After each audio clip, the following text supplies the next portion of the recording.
L'Institut Énergie est dédié aux activités de recherche et développement en lien avec la problématique énergétique. Cette thématique est multidisciplinaire et requiert donc une approche intégrée avec une vision couvrant à la fois le court, le moyen et le long terme. Le but premier de l'Institut Énergie est donc de favoriser les collaborations entre les services des différentes facultés de l'université autour de cette thématique sociétale. Les activités regroupent à la fois la recherche fondamentale avec une vision et une valorisation sur le long terme, mais également de la recherche appliquée dans différentes thématiques.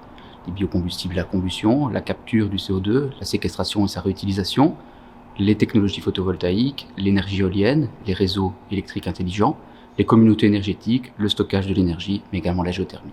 En termes d'aide aux chercheurs, l'Institut favorise notamment les contacts et les rencontres via l'organisation de journées d'études, mais permet également de soutien financier via la finalisation de thèses ou via des projets collaboratifs par exemple.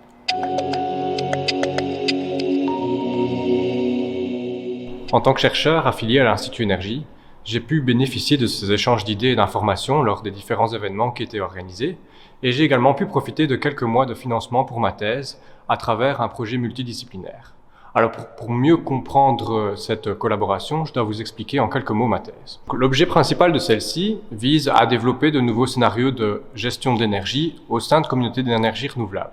Donc des communautés d'énergie renouvelable, ce sont en fait des entités qui regroupent un certain nombre de consommateurs actifs, qu'on appelle des prosumers, et qui œuvrent ensemble à une exploitation de l'énergie conjointe et optimisée.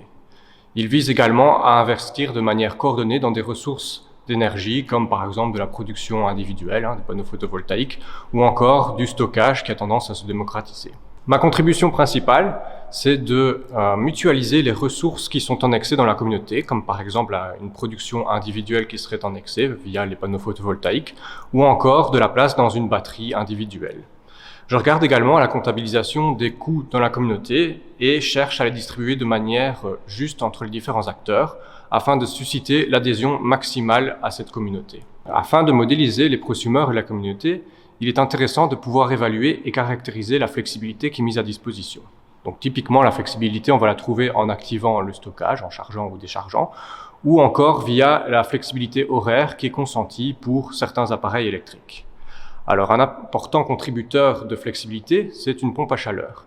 Et c'est justement ce type de dispositif qui a été utilisé dans le projet multidisciplinaire qui visait à étudier un appareil qui produisait et stockait de la chaleur sous forme thermochimique.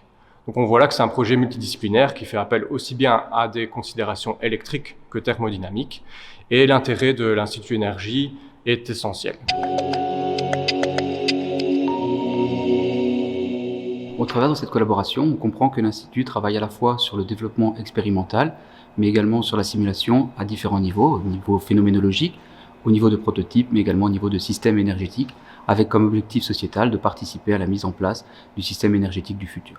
En termes de système énergétique et d'installation à grande échelle, notons notamment que l'Institut coordonne actuellement le développement du Centre en efficacité énergétique et développement durable qui sera implanté à Charleroi dans le cadre de la programmation FEDER 2014-2020.